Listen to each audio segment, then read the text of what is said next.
Dans cette vidéo, nous allons voir toutes les possibilités créatives de Studio Scrap 6 avec les bordures magiques.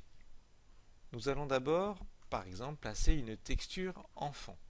Ensuite, on va aller chercher ici dans les gabarits, qui ont maintenant un onglet spécifique, des gabarits de base. Dans les formes simples, on va prendre ici par exemple le carré arrondi. Vous ajoutez un gabarit, puis un deuxième gabarit, et un troisième gabarit par exemple. Vous allez les placer comme vous le souhaitez. Ensuite, on va tous les sélectionner. Donc, pour faire l'effet en une seule fois, soit vous appuyez sur la touche CTRL A du clavier, ou vous les sélectionnez dans la liste des objets. On va agrandir ici. Je place mes éléments comme je veux. Je choisis ici, comme dans les versions précédentes, l'épaisseur de la bordure. Pour l'instant, vous voyez ici, j'ai une bordure comme avant, une bordure blanche. Je vais ensuite utiliser ici l'option bordure magique. Voilà, vous voyez, eh bien, la bordure s'est effacée et je vois le fond de la page. Et vous allez pouvoir déplacer à l'endroit souhaité vos éléments. On va agrandir. Vous allez ensuite pouvoir placer vos photos dans les éléments. Autre possibilité, dans les gabarits, nous allons prendre un rectangle simple. On va les ajouter avec la nouvelle fonction de mosaïque que l'on verra plus détaillée dans une autre vidéo. Ici, je vais choisir 2 et je place. Ils sont ici placés. Je vais ensuite choisir un rond. Je l'agrandis, je le place comme je veux,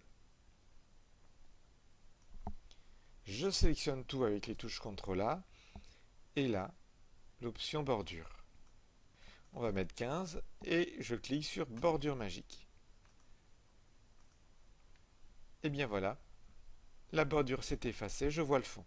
Je vais pouvoir par exemple ici mettre une photo et ensuite une autre texture ou une autre photo.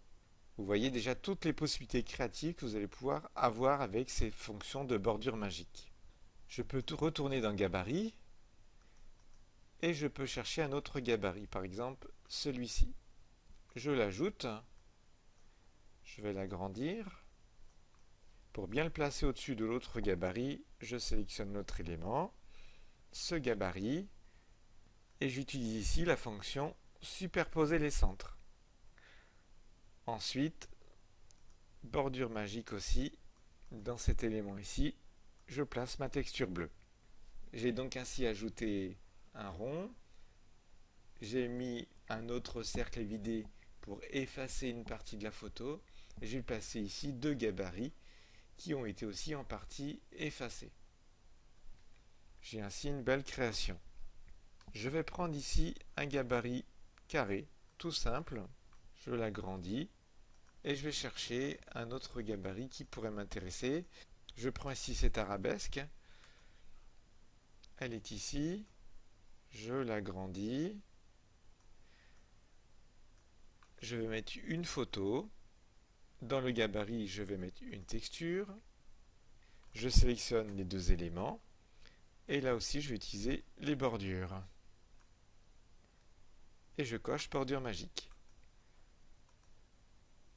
Voilà, j'ai ici mon gabarit avec ma photo, et puis l'autre gabarit, grâce aux bordures magiques, j'efface une partie de l'autre photo et je fais apparaître ce gabarit par défaut au-dessus. Et ensuite, je peux déplacer comme je veux. Donc, avec les bordures magiques, vous imbriquez vos photos et vous créez vos mises en scène. On crée avec une grande facilité des compositions de style européen. Cet effet magique, c'est de faire transparaître le fond de votre page. Vous placez vos gabarits en les superposant, vous ajoutez des bordures en choisissant l'épaisseur, vous cliquez sur l'option bordure magique, c'est fait.